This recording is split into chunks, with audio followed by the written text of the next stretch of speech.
सिद्धेभ्यः। ओम नमः सिद्धेभ्यः। ओम नमः सिद्धेभ्यः। मंगलम भगवान वीरो मंगलम गौतमो गणे मंगलम कुंदकुंदाद्यो जैन धर्मोस्तु मंगलम। सर्वमंगलमांगल्यम सर्वकल्याणकारकम प्रधानम सर्वधर्माणां जैनम जयतु शासनम। अहिंसा परमो धर्म की महावीर भगवान की प्रातः स्मरणीय परम पूजाचार्य गुरुवर श्री विद्यासागर जी मुनि महाराज की परम पूजाचार्य गुरुदेव श्री समय सागर जी महामुनिराज की जय। समस्त आचार्य संघ की जय। आगम के माध्यम से और गुरुओं के वचनों से यह बात जानने में आई है कि वीर प्रभु को केवल ज्ञान उत्पन्न हुआ और केवल ज्ञान के माध्यम से विश्व को उन्होंने जाना, बल्कि जाना नहीं, केवल ज्ञान के भीतर पूरा विश्व आया है। यद विद्या दर्पणायते, दर्पण में पदार्थ प्रतिबिंबित होते हैं। अपने अपने स्थान पर वस्तु है, दर्पण अपनी जगह है, वस्तु अपनी जगह है। वस्तु के पास दर्पण गया नहीं, न दर्पण के पास वस्तु आए हैं।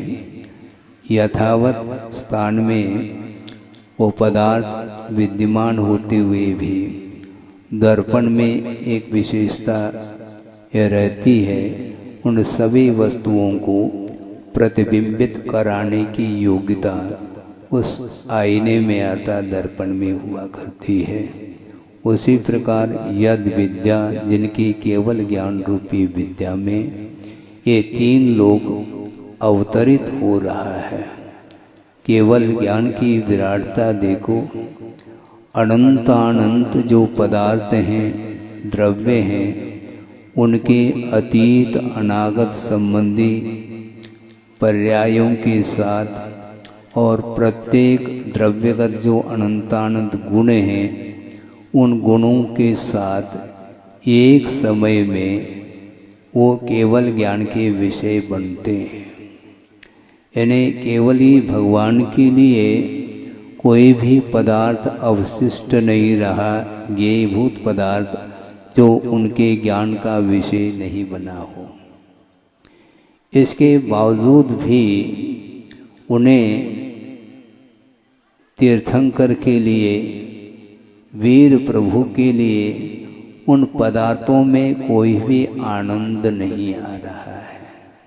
जबकि संसारी प्राणी के पास थोड़ा भी ज्ञान यदि उत्पन्न हो जाता है तो वह आनंदित होता है, किंतु भगवान पदार्थों के, ये पदार्थों के जानने से उन्हें आनंद नहीं आ रहा, किंतु निजानंद रसलीन कहा है। वे अपने आत्मा में लीन हो चुके हैं।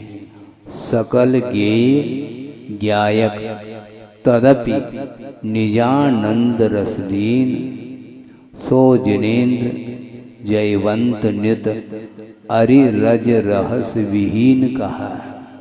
अरि का अर्थ होता है मोह। मोह रूपी अरि को समाप्त कर दिया है और आवरण, ज्ञानावरणी दर्शनावरणी कर्म का भी क्षय कर लिया है और रहस्य अर्थात अंतराय कर्म का भी उन्होंने क्षय किया है। सर्वप्रथम केवल ज्ञान को उत्पन्न करने के लिए चार घातिया कर्मों में जो मुख्य रूप से मोहनी कर्म होता है, उसके ऊपर कुठारा घात जब किया जाता है और उसके बाद एक साथ अवशिष्ट तीन घातिया कर्मों का क्षय होता है, तो केवल ज्ञान प्रकट हो जाता है और केवल ज्ञान प्रकट होने के उपरांत उन समस्त पदार्थों का ज्ञान उन्हें हो जाता है केवल ज्ञान के माध्यम से।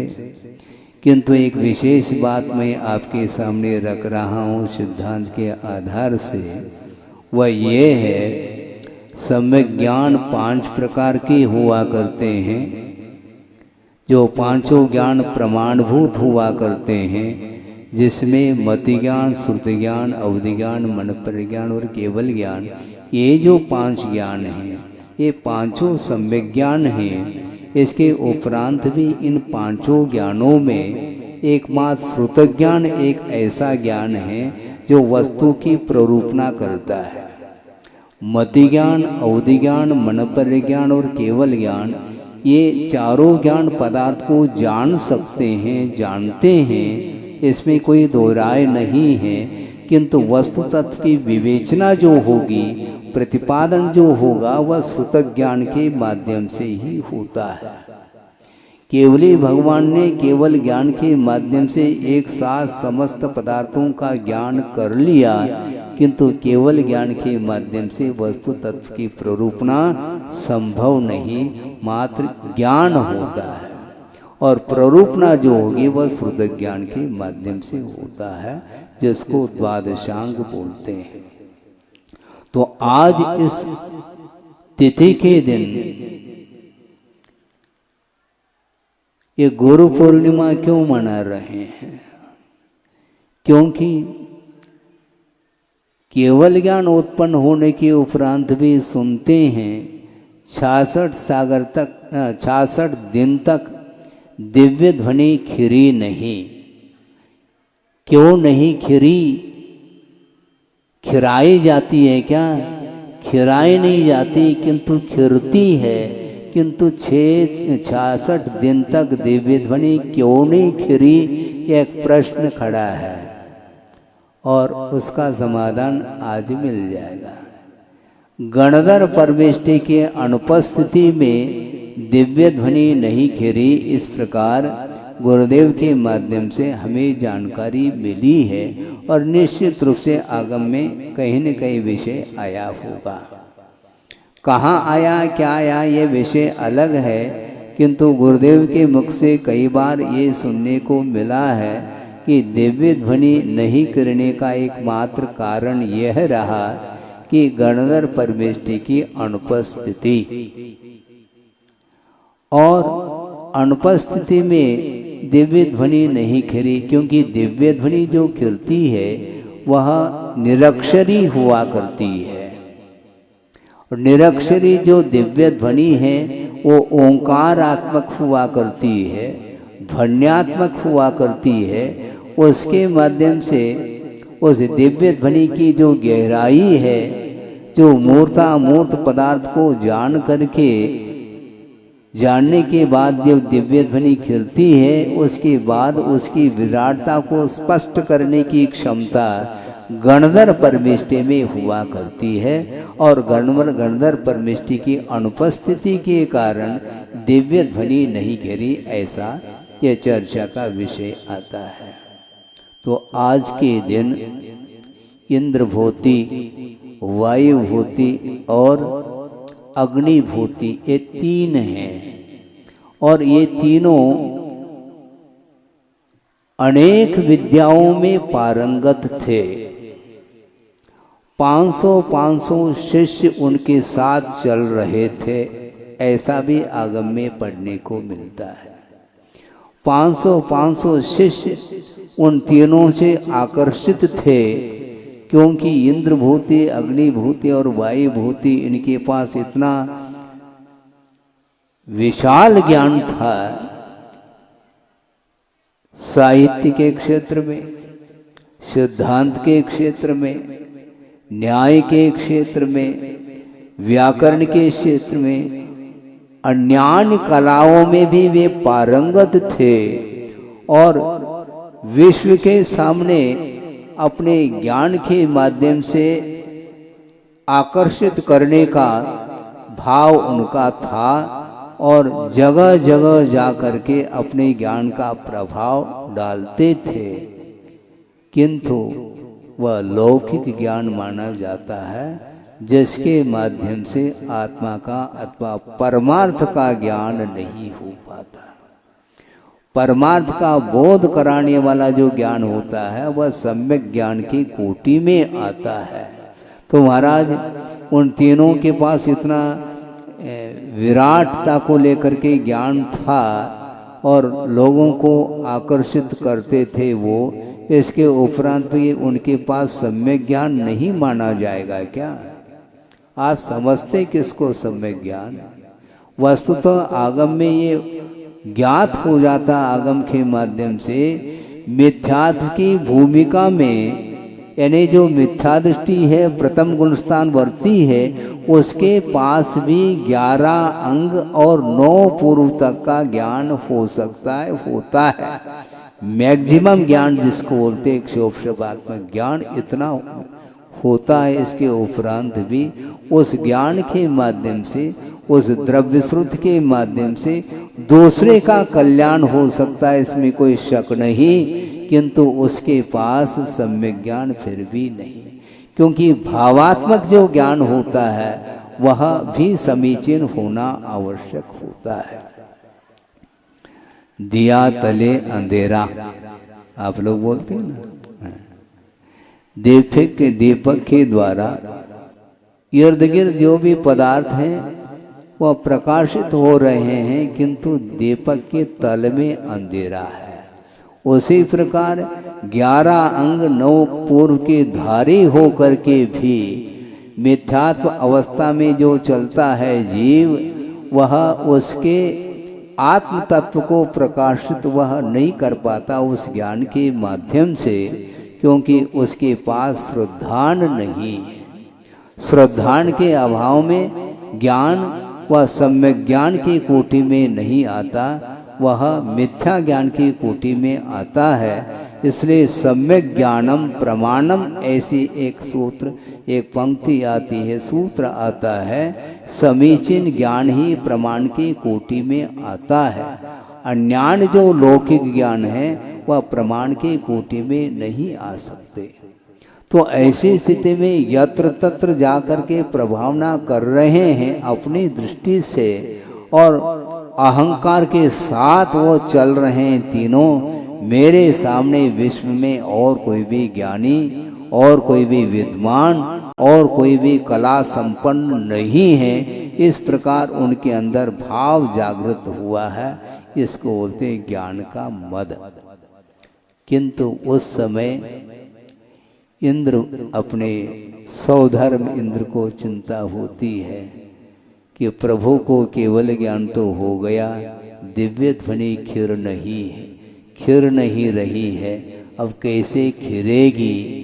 कौन इस दिव्य ध्वनि के खिराने में निमित्त होगा? इसको उन्होंने शायद अवधि ज्ञान के माध्यम से जान लिया हो, और वो सीधा इस धरती पर आकर के उस व्यक्ति के पास पहुंच गए जिसकी चर्चा मैं कर रहा हूँ, इंद्रभूति। और उनके पास जाकर के कुछ ऐसे विषय रखें, उनको सुन करके वह विस्मित हो गए हैं। 6 द्रव्य है, 7 तत्व है, 9 पदार्थ हैं, 6 लेशाएं हैं, आदि आदि विषय उनके सामने रखने से उन्हें विस्मय हुआ। ये एक नया विषय मेरे सामने आया है, जो अभी तक हमने विश्व के लिए प्रकाश दिया अपने पास जो ज्ञान है उस ज्ञान के माध्यम से, किंतु ये कुछ अलग ही विषय लेकर के आए हैं। ये कौन आए हैं? वो इंद्र, और ब्राह्मण का रूप भेष बना करके आए हैं, और उनके सामने निवेदन कर रहे हैं कि इसका अर्थ अभी तक हमें समझ में नहीं आया राजन, इसलिए आप ही इसका समाधान दे पाएंगे। वो चकरा गए कि अभी तक यह विषय मेरे सामने नहीं आया। ऐसा कौन सा विद्वान होगा, ऐसा कौन सा ज्ञानी होगा जो इसका समाधान दे पाएंगे?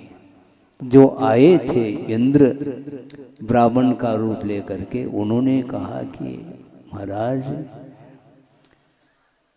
समोसन लगा हुआ है और प्रभु विराजमान हैं और उनके हम सारे सारे शिष्य हैं और वे प्रभु जिन्हें केवल ज्ञान हो गया किंतु दिव्य ध्वनि नहीं खीर पा रही है और ये सारे सारे गूढ़ जो विषय हैं इनका बोध हमें नहीं हो पा रहा है। इसलिए संसार में हमने कई व्यक्तियों को ढूंढा किंतु आप जैसे हमें किसी को हमने नहीं पाया, इसलिए आप चलिएगा।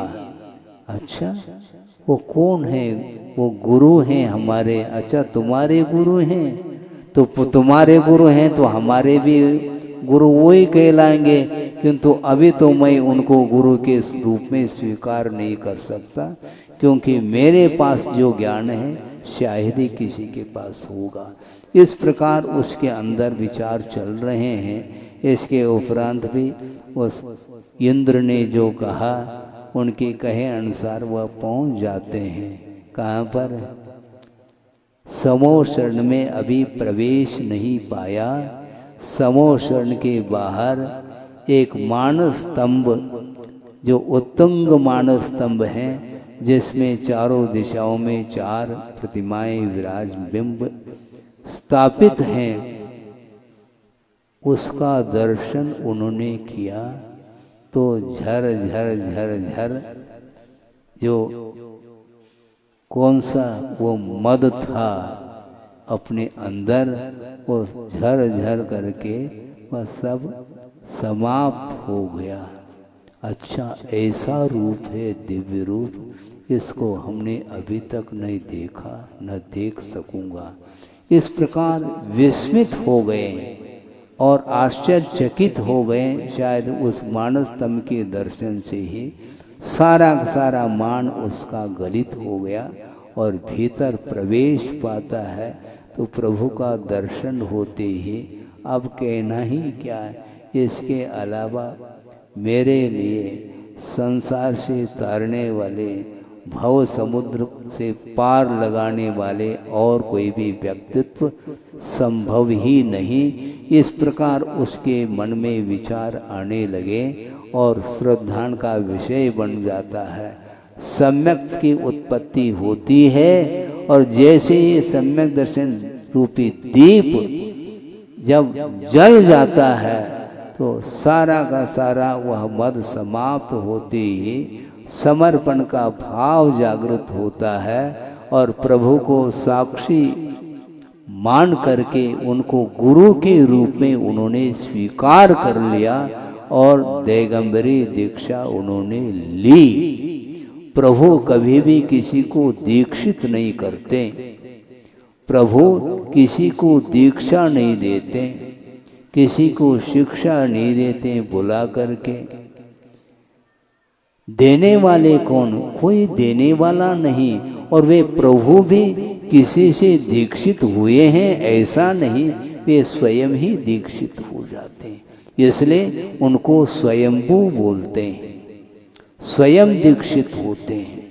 हालांकि उनका अतीत का जीवन, यानी तीर्थंकरों का जो अतीत का जीवन है वह जीवन किसी दूसरे केवले श्रुत केवले के पाद मूल में ही उनका जीवन व्यतीत होता है। क्योंकि तीर्थंकर प्रकृति का जो बंध होता है, कर्म सिद्धांत के अनुरूप आपके सामने विषय रखा जा रहा है कि तीर्थंकर प्रकृति का बंध सम्यक दृष्टि ही कर सकता है। सम्येव चित्त बंधो, सम्यक दृष्टि ही तीर्थंकर प्रकृति का बंध का अधिकारी होता है। तीर्थंकर प्रकृति का बंध का प्रारंभ करने वाला कोई जीव है तो वह मनुष्य है, देव नर की नहीं। हालांकि नर गति में भी और देव गति में भी तीर्थंकर प्रकृति का बंध होता है। बंध होना अलग, किंतु बंध का प्रारंभ कौन करता है तो वह कर्म भूमि का मनुष्य, उसमें भी नर शब्द का प्रयोग आता है। केवली दुगंते, केवली अथवा शुद्ध केवली के पाद मूल में जाकर के वह सम्यक दृष्टि जो कर्म भूमि का मनुष्य, उसमें भी जो पुरुष है वही षोडश कारण भावना के माध्यम से उनके सानिध्य में तीर्थंकर प्रकृति का बंध करता है।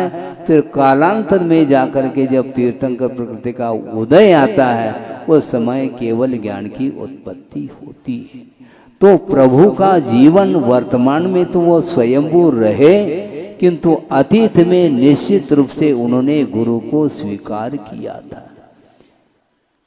कहीं कोई भी अपवाद एक्सेप्शन नहीं है कि हम गुरु को स्वीकार न करें और हम भगवान बन जाए। इस प्रकार भी समाज में सुनने को मिलता है विषय भक्त नहीं भगवान बनेंगे, बन गए तुम भगवान। ऐसे थोड़ी भगवान बनते, पहला भक्त बनो। वक्त पर भक्त बनने की आवश्यकता है, और जब तक प्रभु के चरणों में समर्पण भाव तुम्हारा नहीं होगा तब तक न भूतो न भविष्यति, कभी भी भगवत पद की उपलब्धि संभव नहीं है। इस प्रकार उन्हें ये ज्ञान प्राप्त हो गया, इसी को बोलते हैं सम्यक ज्ञान, और वे गणधर पद पर आसीन हो जाते हैं। प्रभु ने उनको गणधर पद स्वीकार करो ऐसा नहीं कहा, किंतु जिसके अंदर योग्यता होती है उसको कोई रोकने वाला नहीं, क्योंकि जब तक उनकी उपस्थिति नहीं रही तब तक दिव्य ध्वनि खिरी नहीं। और जो ही प्रभु को, वीर प्रभु को उन्होंने गुरु के रूप में स्वीकार कर लिया और दिगंबरत को अंगीकार कर लिया, श्रवण पद पर आरूढ़ हो गए, उसी समय दिव्य ध्वनि प्रारंभ होती। किंतु ये ध्यान रखो, उसी समय का अर्थ आज ही दिव्य ध्वनि खिरे ऐसा नहीं। आज तो गणधर परमेष्टि ने गुरु को स्वीकार कर लिया, प्रभु को, वीर प्रभु को उन्होंने गुरु के रूप में स्वीकार कर लिया और अपने आप को शिष्य के रूप में भी स्वीकार कर लिया। शिष्यत्व को स्वीकार करना बहुत कठिन होता है। मैं शिष्य हूं किसका? वीर प्रभु का शिष्य हूं। फिर दिव्य ध्वनि कब खिलती है? कल आने वाला है श्रावण वदी प्रतिपदा के दिन दिव्य ध्वनि खिलती है, जिस दिन वीर शासन जयंती के रूप में मनाया जाता है। आज गुरु पूर्णिमा के रूप में आप मना रहे हैं। गुरु का अर्थ क्या होता है समझना बहुत कठिन है। कलाओं के माध्यम से विश्व को आकर्षित करना बहुत आसान है, और मिथ्या दृष्टियों की संख्या अधिक होती है सम्यक दृष्टियों की अपेक्षा से, और वो सारे मिथ्या दृष्टि आकर्षित होते चले आ रहे थे किसके पास? इंद्रभूति, वायुभूति और अग्निभूति के पास। किंतु सम्यक दृष्टि कभी भी आकर्षित नहीं होता। सम्यक दृष्टि को आकर्षित करने वाले कौन हुआ करते हैं? तो मात्र देव ही हुआ करते हैं, प्रभु हुआ करते हैं। देव, शास्त्र और गुरु के प्रति आस्था का भाव जब जागृत होता है उसी समय वह ज्ञान सम्यक ज्ञान के रूप में परिवर्तित होता है, और सम्यक दर्शन के अभाव में वह अनादिकाल से वह ज्ञान मिथ्या ज्ञान के रूप में रहा। इसलिए अपना और पराया क्या है, वस्तु तत्व का स्वरूप जानने में नहीं आता। सोचो, विचार करो, क्योंकि शब्दों के माध्यम से अर्थ तक पहुंचना और उसके बाद भाव तक पहुंचना बहुत कठिन हुआ करता है। एक ही शब्द है, एक शब्द है और उसके कई अर्थ निकलते हैं, किंतु प्रासंगिक अर्थ को जानने की क्षमता सम्यक ज्ञान के अलावा अन्य ज्ञान में ये संभव ही नहीं। इसलिए वस्तु तत्व को समझने के लिए पहले शब्दार्थ, फिर नयार्थ, मतार्थ और आगमार्थ, फिर बाद में भावार्थ की बात आती है। पहले शब्द का तो अर्थ लगाओ, पहला किस शब्द का क्या प्रासंगिक अर्थ है, और प्रासंगिक अर्थ का बोध जिसे नहीं है उसके माध्यम से मिथ्यात्व की परंपरा चल सकती है और चल रही है। ये ध्यान रखो। महाराज आप क्या कह रहे हैं? स्पष्ट नहीं हो पा रहा, हो जाएगा, थोड़ा सा धैर्य रखो। एक उदाहरण के माध्यम से हम उस विषय को पुष्ट करना चाहेंगे कि सेंधवम आनयः एक वाक्य है संस्कृत में, क्या बोला गया? सेंधवम आनयः, सेंधव ले आओ। सेंधव का अर्थ क्या होता है महाराज? सेंधव का अर्थ अश्व होता है, यानी घोड़ा होता है, और सेंधव का अर्थ नमक की डली भी होती है, जिसको लवण बोलते हैं। तो मान लो पंगत बैठी है भोजन करने के लिए, उस समय किसी को किसी ने कहा सेंधवम आनय, तो उस समय वो यदि घोड़ा लेकर के आया है तो वह हास्य का पात्र बनेगा, क्योंकि प्रसंग क्या है ये देखने की आवश्यकता। पंगत बैठी है भोजन के लिए, उस समय सेंधव का अर्थ सही सही मायने में लवण ही होगा, और उस समय यदि मानो घोड़ा ले आए तो वह विद्वान नहीं कहलाया। और मान लो राजा जा रहा है, शेर कर रहा है, किसके ऊपर बैठ करके? घोड़े पर बैठ करके करना है, टहलने के लिए जा रहा है, तो उस समय किसी ने कहा सेंधवम आनय, मान लो राजा ने कह दिया सेंधवम आनय, तो उस समय लवण की डली लेकर के गया। ये परस्पर, ये विरोधाभास इसी को बोलते हैं। एक ही शब्द है किंतु दो दो अर्थ निकल रहे हैं, दोनों 200 अर्थ भी निकल सकते हैं बंधुओं, ये ध्यान रखो। इसलिए आचार्य कहते हैं कि प्रसंग के अनुरूप शब्द का अर्थ बोध जब तक नहीं होगा तब तक वह भ्रमित होगा। यही बात हो गई। अज का अर्थ होता है, क्या बोला गया? अजेर्यष्टव्यम, अज का होम करें। यज्ञ चल रहा था और वहां पर कहा गया अजेर्यष्टव्यम, अज का होम करना चाहिए इस यज्ञ में। तो अज का अर्थ क्या होता है?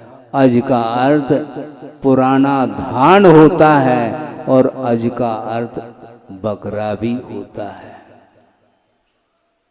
समझ में आ गई बात?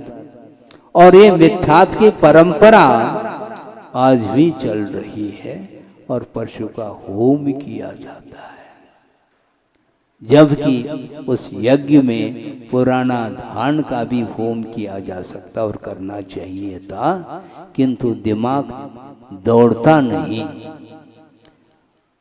प्रसंग के अनुरूप वह शब्द का अर्थ नहीं निकाल पाता है, तो इस प्रकार विपरीत अर्थ निकाल देता है, तो उसके माध्यम से हिंसा की परंपरा चालू हो जाती है। इसलिए वह ज्ञान अथवा वह शास्त्र सत्शास्त्र नहीं माना जा सकता, उसको कुशास्त्र बोलते हैं, वह कुश्रुत माना जाता है। एक श्लोक आपके सामने रख रहा हूं, बहुत प्रासंगिक है। वरम एकाक्षरम ग्राह्यम, क्या कहा? वरम एकाक्षरम ग्राह्यम सर्वसत्वानुकंपनम नत्वक्षपोषकम पापम कुशास्त्रम धूर्त चर्चितम, ऐसा कहा। एक अक्षर वर अर्थात श्रेष्ठ है। क्यों? सर्वसत्वानुकंपनम, जिन वचनों के माध्यम से प्राणी मात्र का कल्याण होता है, दया भाव जिन वचनों में है, वह एक अक्षर भी क्यों न हो, वह हमारे लिए ग्राह्य है और श्रेष्ठतम है। किंतु न तो अक्षपोषकम, जो इंद्रिय के विषयों का पोषण करने वाला जो वचन है, वह हमारे लिए ग्राह्य नहीं है, श्रेष्ठ नहीं है, किंतु पाप का समर्थन करने वाला शास्त्र वह कुशास्त्र माना जाता है, वो धूर्तों के द्वारा वह लिखा गया है, ऐसा कहा गया है आगम में। न त्वक्ष पोषकम पापम कुशास्त्रम धूर्त चर्चितम, ऐसा कहा। सोचो, विचार करो। इसलिए शास्त्र का स्वाध्याय किया करो। समीचीन जो आगम हैं, आर्ष प्रणीत जो ग्रंथ हैं, आर्ष का अर्थ होता है ऋषियों के द्वारा जिन ग्रंथों की रचना की गई है वही आगम है। बाकी सारा का सारा वह आगमाभास माना गया है, क्योंकि पाप का समर्थन करने वाला वह ज्ञान सम्यक ज्ञान की कोटि में नहीं आ सकता। किंतु जो धर्म का समर्थन करता है वही वस्तुतः आगम माना जाता है। तो आगम की रचना करने वाले गणधर परमेष्ठी हुआ करते हैं। आज उन्होंने गणधर परमेष्ठी ने प्रभु को गुरु के रूप में स्वीकार किया और अपने आप को गुरु का शिष्य के रूप में स्वीकार कर रहा है। वो वस्तुतः इसलिए बहुत ज़्यादा लंबा चौड़ा ज्ञान हो तभी कल्याण होता है, ये धारणा निकाल दीजिए आप। थोड़ा बहुत भी ज्ञान हो, अल्प भी हो, एक अक्षर का भी ज्ञान क्यों न हो, किंतु वह ज्ञान समीचीन होना चाहिए। वही केवल ज्ञान को प्रकट कराने में सक्षम सिद्ध होता है, उसमें सामर्थ्य है। इसलिए 11 अंग और 9 पूर्व तक ज्ञान रख रहा है। वह द्रव्य स्रोत सम्यक होने के उपरांत भी उसके अंदर वस्तु तत्व के प्रति श्रद्धा नहीं होने के कारण अथवा विपरीत श्रद्धा होने के कारण वह स्वयं सम्यक दर्शन से वंचित रहता है। इसलिए वो मद के साथ चल रहे थे। मेरे सामने और कोई भी जगत में विद्वान नहीं है, कोई कला संपन्न नहीं है, इस प्रकार की उसकी धारणा बनी हुई थी। और उस विपरीत ज्ञान का इतना प्रभाव पड़ा लोगों के ऊपर, 500 व्यक्ति उनके अनुयायी हो गए, भक्त बन गए। किंतु होनहार जिसका जैसा होता है वैसा ही होता है। बाप जैसा बेटा, उनके पास विपरीतता थी, इसलिए उसका प्रभाव जिनके ऊपर पड़ा उनके अंदर भी विपरीतता आ गई है। इसलिए सोच विचार करके धारणा बना लेनी चाहिए। इसलिए आज प्रणीत ग्रंथ का आप अध्ययन करना प्रारंभ करो और आस्था के साथ, समर्पण भाव के साथ, आदर और भक्ति पूर्वक बहुमान के साथ यदि स्वाध्याय करते हैं, निश्चित रूप से वह अनादिकालीन जो मोह की परंपरा है वह टूट सकती है। नहीं है तो भगवान भी उतर करके आ जाए तो आपको सम्यक दर्शन प्राप्त नहीं करा पाएंगे। क्योंकि जब तक हमारे भीतर विपरीतता बनी रहेगी तो क्योंकि भगवान भी क्या करेंगे, क्योंकि भगवान आपके सम्यक के उत्पत्ति में निमित्त बन सकते हैं, वो भी बहिरंग निमित्त के रूप में स्वीकार किया है। हाँ, अंतरंग तो अपना उपादान होता है। यदि उनके द्वारा ही एकांत से कल्याण होता तो अभवी का भी कल्याण आज तक हो गया होता, किंतु नहीं हो सकता। क्यों? नेचर का परिवर्तन संभव नहीं है। इसलिए यदि विपरीतता आई है तो उस विपरीतता को दूर करने के लिए अपने को सम्यक ज्ञान का ही आधार, आश्रय, आलंबन लेना होगा। इसलिए थोड़ा बहुत भी क्षोभ्रम हो जाए कोई बाधा नहीं। कई व्यक्ति कहते हैं कि महाराज हम तो अज्ञानी ठहरे, हमारे पास कोई ज्ञान है ही नहीं, हम ककारा नहीं जानते। कोई बाधा नहीं, घबराओ नहीं। अच्छा महाराज हमारा भी कल्याण हो जाएगा? हाँ बिल्कुल हो जाएगा। कौन कहता नहीं होता है? आखिर ज्ञान बोलते किसको? अजेर अष्टव्यम का अर्थ उन्होंने अज का अर्थ बकरा ले लिया, तो ऐसी स्थिति में सम्यक ज्ञान माना जाएगा क्या? वो नहीं है। किंतु जो अर्थ सही सही प्रासंगिक अर्थ निकालता है, वह सम्यक ज्ञानी की कोटि में आता है। इसलिए आपके पास थोड़ा बहुत भी ज्ञान हो, किंतु समीचीन ज्ञान होना चाहिए जिसके माध्यम से संसार का विच्छेद हो सके। ऐसे ऐसे भी आगम ग्रंथों में उदाहरण मिलते हैं कि एक छोटा सा उदाहरण आपके सामने रख दूं, जिनका नाम है शिवभूति है। शिवभूति मुनि का उदाहरण जगह जगह मिलता है। उनके पास कोई भी श्रुत ज्ञान द्रव्य के रूप में श्रुत ज्ञान नहीं था, आगम का ज्ञान नहीं था, और उनके गुरु परेशान हो गए। पढ़ाते पढ़ाते पढ़ाते शिक्षा देते देते देते फिर भी उनके अंदर वह ज्ञान उतर नहीं पा रहा है और परेशान हो गए। अब क्या किया जाए? नमोकार मंत्र का भी बोध नहीं है उन्हें। अब इनको क्या दें, कैसे इनका इसका कल्याण कैसा हो? और वो श्रवण पद को भी अंगीकार किया है उसने। इसके उपरांत भी ज्ञान का विकास नहीं हो रहा है। ज्ञान दो तरह का है, एक शाब्दिक ज्ञान होता है, एक भावात्मक ज्ञान होता है। शाब्दिक ज्ञान तो उनके पास नहीं था, इसलिए परेशान हो रहे थे गुरु पढ़ाते पढ़ाते। अब मुश्किल है इसका कल्याण होना, लेकिन मुश्किल कैसा? क्योंकि समर्पण भाव भी कोई वस्तु हुआ करती है। कितना समर्पण भाव उनके अंदर होगा, विस्मय होता है।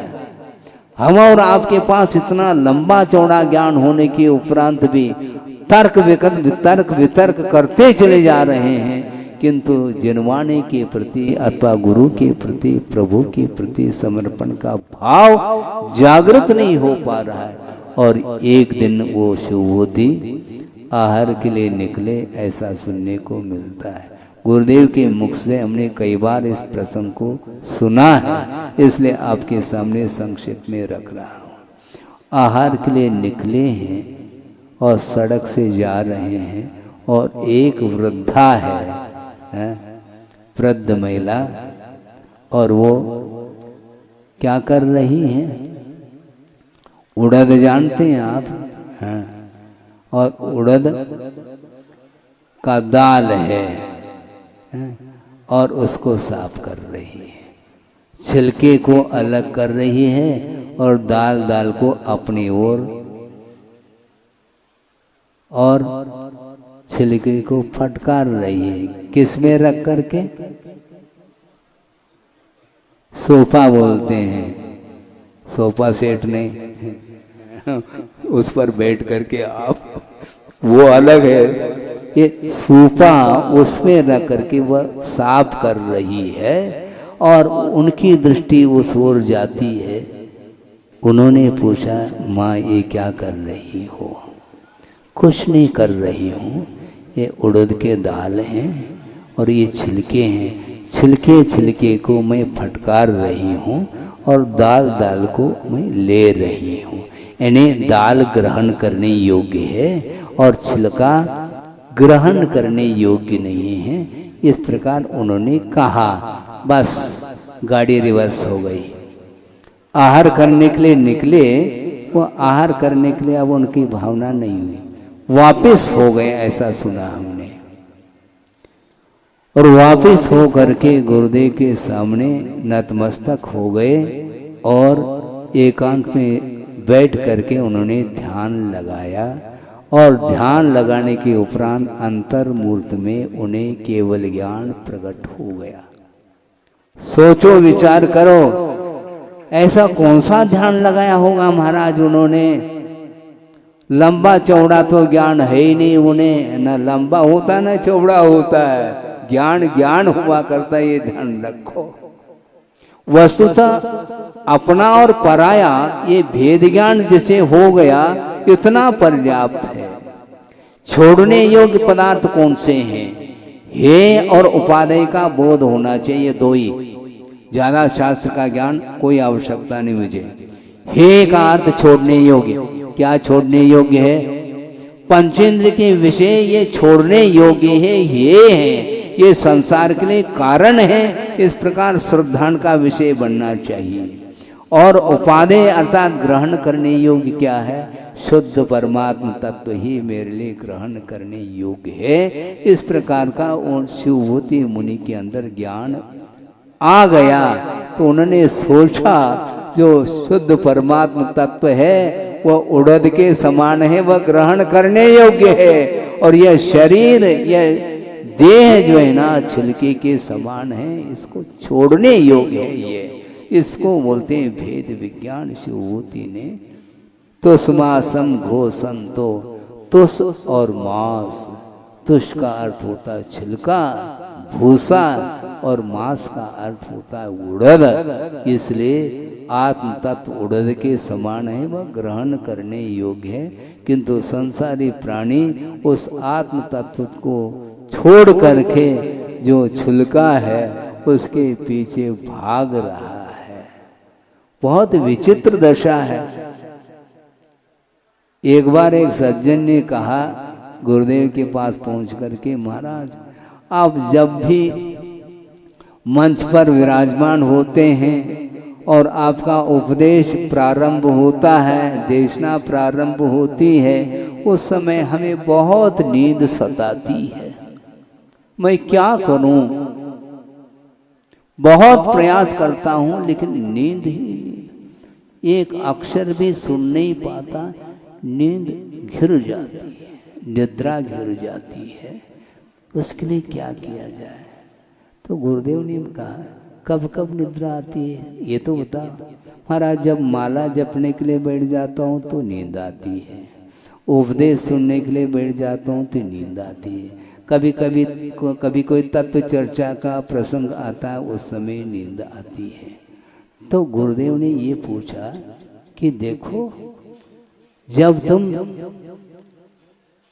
हाथ में नोट का बंडल है ना, हाँ, उस नोट के बंडल को नोट गिनते समय कभी आपको झपकी आई क्या? नींद आई?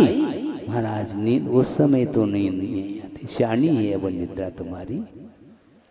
धर्म की बात, धर्म की चर्चा जब चालू हो जाती है उस समय संसारी प्राणी को नींद आती है, क्योंकि धर्म रुचता नहीं है, विषय रुचते हैं। पंचेंद्र के जो विषय हैं, राग देश की चर्चा उसको रुचती है, विकताओं में वो घंटों व्यतीत करता है, किंतु सत कथा जब चालू होती है उस समय नींद आती है। इसी को बोलते हैं होनहार। क्या कर सकते हैं? इसलिए ज़्यादा समय मेरे पास नहीं। आज गुरु पूर्णिमा आप लोग मनाने के लिए बैठे। मनाने का अर्थ और कुछ नहीं, गुरु की आराधना, समीचीन आराधना करना आज से प्रारंभ कर लो। प्रतिदिन गुरु पूर्णिमा मनाई जा सकती है। 50-55 साल व्यतीत हुए गुरुदेव ने अपना आत्म कल्याण करते हुए, निर्दोष रत्नत्र की आराधना करते हुए, चतुर्वेद संघ के लिए और पूरे विश्व के लिए, जैन समाज ही नहीं पूरे समाज के लिए उन्होंने प्रकाश दिया। इसके उपरांत भी यदि कोई गुरु को याद नहीं करना चाहता, उसका होनहार अब गुरु ही जाने अथवा प्रभु जाने, हम ज्यादा कुछ नहीं कहना चाहते। क्योंकि प्रभु की आराधना संसारी प्राणी ने अभी तक हृदय से नहीं की है, इसलिए संसार इस धरती पर वह चल रहा है, घूम रहा है, परिभ्रमण कर रहा है। सोचो, विचार करो, निरपेक्ष भाव के साथ विश्व कल्याण की बात करते थे। निरंतर वो आत्म कल्याण तो करते ही थे, आत्म साधना करते हुए विश्व को भूलते नहीं थे। क्योंकि आचार्य का जो स्वरूप है वह उसमें यही लिखा हुआ है, परहित प्रतिपादन एक कार्यम आचार्य वर्यम, ऐसा कहा। दूसरे का हित करना ही एक मात्र कार्य होता है उनका, और इधर उधर की चर्चा नहीं करते हैं। आप मान लो सांसारिक चर्चा करने के लिए आ गए तो वो कहते हैं ओम शांति, और धर्म चर्चा सुनने के लिए बैठ जाते हैं तो बैठ जाओ, वेलकम, आ जाइए, आप बैठो, आपको मैं घंटों दे सकता हूँ, क्योंकि आप धर्म की चर्चा करना चाहते हैं तो मेरे पास समय है, किंतु संसार की चर्चा करना चाहो मेरे लिए 1 मिनट नहीं, 1 समय भी मेरे पास नहीं है, क्योंकि समय से बढ़कर के और कोई भी मौलिक वस्तु नहीं, क्योंकि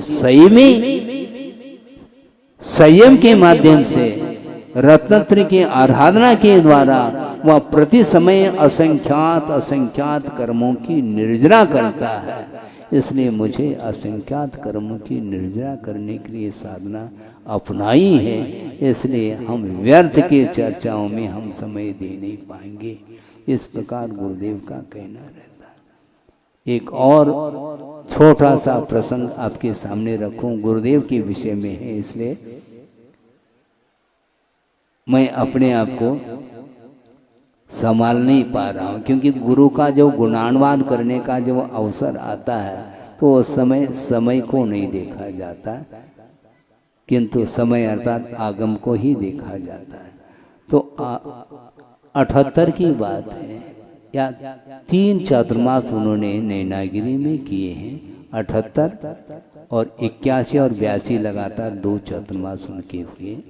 उस समय मैं क्षुल्लक अवस्था में था और आचार्य महाराज निरंतर अपनी लेखन क्रिया में व्यस्त रहते थे, समय पर प्रवचन भी देते थे। छोटा सा संघ था उस समय, संघ के लिए भी यथा योग्य और स्वाध्याय के रूप में कोई ग्रंथ का स्वाध्याय कराते थे वो, और इसके उपरांत एक समय के लिए भी वह फ्री नहीं बैठते थे। और अपराह्न वेला में आचार्य भक्ति होती है, और आचार्य भक्ति होने के उपरांत लगभग 10-15 मिनट समय रहता है सामायिक के बैठने के लिए। उतने समय में भी वो अपने ग्रंथ को खोल करके थोड़े से प्रकाश, दिन अस्त होने को है और रोशनी बहुत कम आ रही, उतने ही प्रकाश में वो अवलोकन करते हैं। अष्टपाउड़ का उस समय अनुवाद कर रहे थे वो। प्राकृत में अष्टपाउड़ की रचना कुंद ने की है, और उसका अनुवाद हिंदी पद्यानुवाद उन्होंने वसंत तिलका छंद में करना प्रारंभ किया था। लगभग मेरे विचार से 500 करीब उसमें गाथाएं हैं। उसका अनुवाद प्रारंभ किया था उन्होंने, और 10-15 मिनट के लिए उस ग्रंथ को खोल करके अवलोकन कर रहे हैं, और अवलोकन आपको लग रहा है, और 10-15 मिनट में लगभग 5 अथवा 6 गाथाओं का अवलोकन उन्होंने कर लिया। प्राकृत गाथाओं का अवलोकन और बंद करके रख दिया, और सुबह उसका अनुवाद लिखने के लिए बैठे हैं वो। उन 5-6 गाथाओं को उन्होंने कंठस्थ कब किया और उसका अनुवाद कब किया, और अनुवाद को भी याद कैसा रखा, समझ के बाहर है। इसको बोलते हैं एकाग्रता। हाँ, इसी को बोलते हैं ध्यान। एकाग्र चिंता निरोधो ध्यानम, ऐसा कहा। मुझे आश्चर्य लगा कितना अद्भुत क्षोभम है इनका। असाधारण व्यक्तित्व इसी को बोलते हैं। हम बार बार रट रहे हैं, इसके उपरांत भी वह सारा विषय डिलीट हो जाता है मिनटों में, किंतु 10-15 मिनट ही उन्होंने अवलोकन किया था, और रात भर चिंतन करके आगम के अनुरूप किस गाथा का क्या आशय है, भाव है, उसको ध्यान में रखते हुए उन्होंने अनुवाद रात भर में बैठे बैठे एकाकी हो करके, अंधेरे में प्रकाश नहीं किंतु अंत प्रकाश में, भीतर आत्मा का जो प्रकाश है, ज्ञान का जो प्रकाश है, उस ज्ञान के प्रकाश में ही उन्होंने अध्ययन करके इस प्रकार अनुवाद आदि को करते थे। उसको देख करके मुझे ऐसा लगता है इस प्रकार विशिष्ट क्षोभम के धनी, और मात्र ज्ञान का एक क्षोभम नहीं, किंतु जो उनकी साधना रही है, संयम की जो साधना, रत्नत्रय की जो आराधना है, वह न भूतो न भविष्यति। आज वर्तमान में मात्र माइक सामने आ जाता है, पता नहीं वो क्या बोल रहे हैं, क्या बोलना चाहिए, इसका कोई अता पता नहीं, और बोलते चले जा रहे हैं। विद्वान इसका नाम नहीं है। आचार्यों ने कहा है कि आगम के अनुरूप बोलो, भले ही अल्प बोलो, घंटों तक स्पीच देने की कोई आवश्यकता नहीं, किंतु हित मित और प्रिय वचनों का उपयोग होना चाहिए। भाषा समिति के अनुरूप ही श्रमण वार्ता करते हैं, श्रमणों के बीच में भी और आपके बीच में भी। मंच पर आकर के शास्त्र खोल करके स्वाध्याय करते हैं, प्रवचन आदि देते हैं, उस समय इतना सावधान रहते हैं। आपकी ओर दृष्टि उनकी है, पूरी सभा उनकी दृष्टि में आ रही है, किंतु उनकी दृष्टि सभा की ओर नहीं, केवल सामान्य रूप से सभा का अवलोकन हो रहा है, किंतु भीतर उनकी दृष्टि है आगम में कहां पर क्या विषय आया है। एक एक विषय को बार बार चिंतन करके आगमानुकूल वो प्रवचन देते हैं। नहीं है तो अर्थ का अनर्थ होने में देर नहीं लग सकती। अनर्थ ज्ञान के द्वारा ही अनर्थ होता है और ज्ञान के द्वारा ही उद्धार होता है संसार प्राणी का।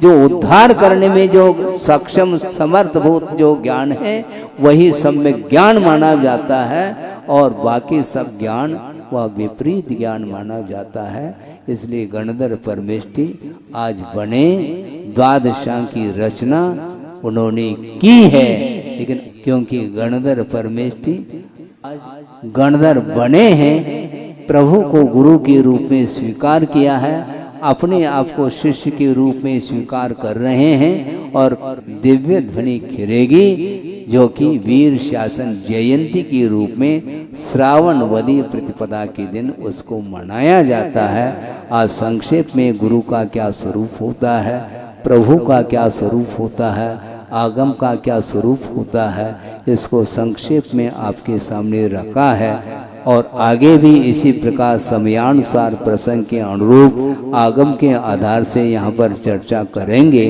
तत्व चर्चा आदि होगी, उसके माध्यम से आप लोगों का भी कल्याण हो, यही एकमात्र उद्देश्य रखते हुए, निरंतर समय का ध्यान रखते हुए हम जिनवाणी की आराधना करेंगे, गुरु की आराधना करेंगे, प्रभु की आराधना करेंगे, और प्रभु बनने के लिए आराधना हमें करनी है।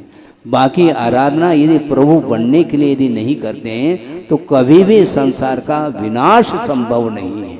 संसार का अंत यदि होगा, संसार का विच्छेद यदि होगा, तो वस्तुतः प्रभु बनने के उद्देश्य को लेकर के आराधना करें। इस पवित्र भावना के साथ अहिंसा परमो धर्म की